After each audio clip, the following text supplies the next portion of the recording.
welcome back, rankers, to the state formerly known as Victoria and the country formerly known as Australia. 30 something days of lockdown, I guess. Something like that. I don't know. Have to be close. Anyway, what am I going to talk to you about today? CDNs, Content Distribution Networks. Many of you know that over the years I've been a big fan of Cloudflare, and I still am. And the reason for that is I have used other content distribution networks, other CDNs, and I just find that the things that Cloudflare does well, like DNS does it really, really quickly. When you compare the Cloudflare DNS speed to even, say, a Telstra, Cloudflare is really good. But the caching stuff is what we really use it for. And just speed.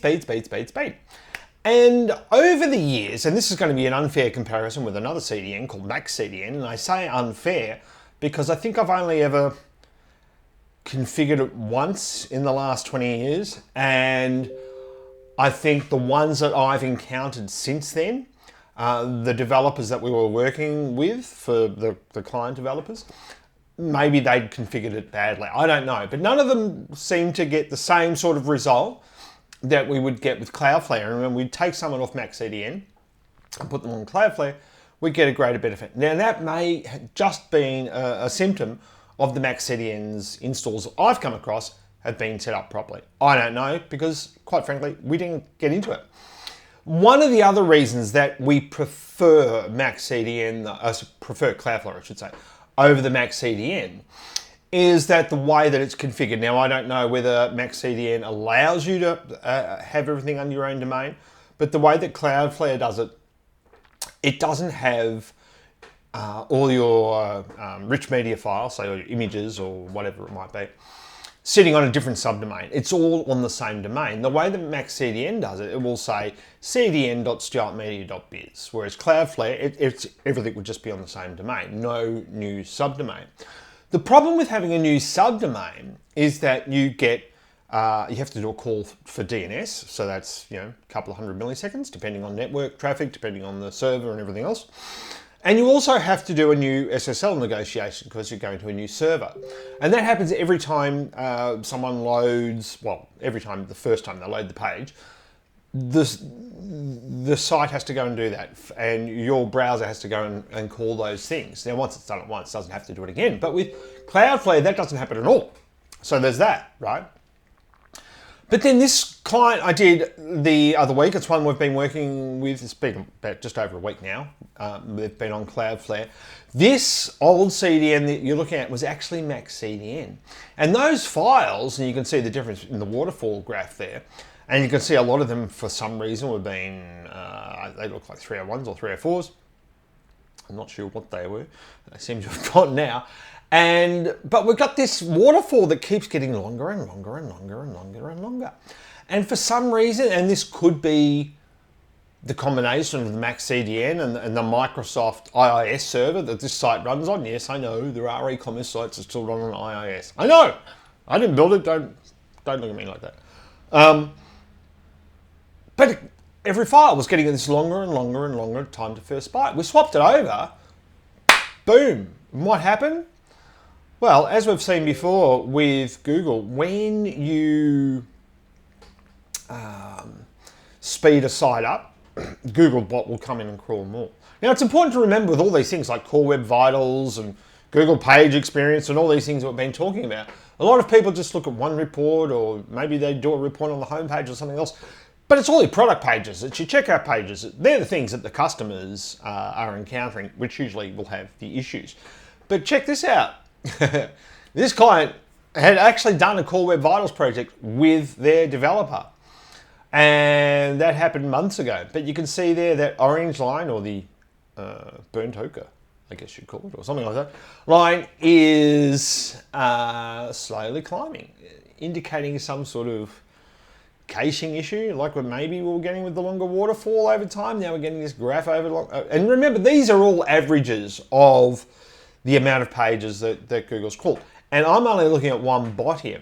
But this one bot, I mean, it's quite extraordinary because we've gone from, an average of 4 seconds down to under 800 milliseconds for response time for the bot. Now, this bot is the, I think it's, is it the smart bot? We'll go the smartphone bot, see what the smartphone bot says. And you see these big spikes here? This is actual crawl requests. And we saw this happen in the old Google crawl stats as well, in the old Google Search Console crawl stats. And you can see here, once again, we've gone from that, this is the mobile bot. We've gone from 5.5 seconds down to 670 milliseconds, right? So, and you can see it was getting worse here. But what happens after that? Every time we see this, and this has been happening at least the last 10, 15 years, I reckon. As soon as the site gets faster overall, Google comes in and crawls more pages, and that's exactly what's happening here.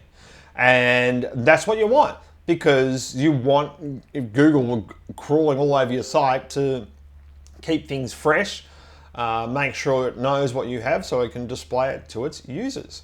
And when we go and have a look and see what the impact of that was, and I'm just looking at the device, I'm not looking at the different channels at the moment here, just looking at the device category, because we all know that mobile suffers from, I mean, we just saw it there with the bot. The bot was experiencing 5.5 seconds.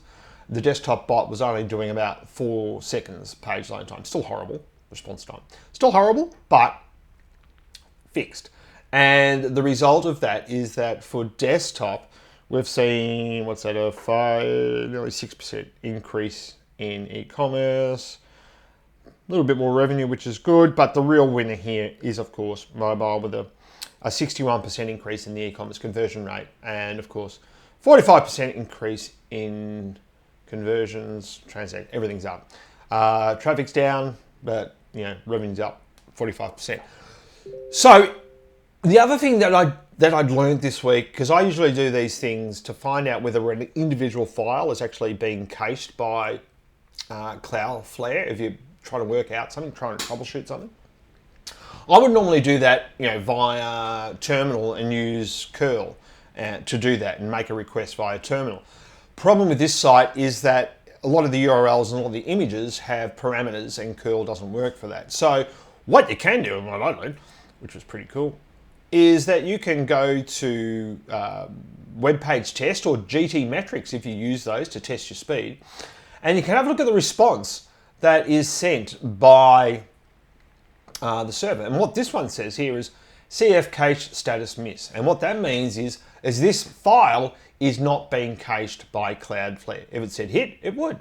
So all these different things, and that can be different times of the day, depending on how long you've got your expiry set on your cache and all those sorts of things. It may take time once you set up on Cloudflare for it to cache the entire site and all the files on all the pages.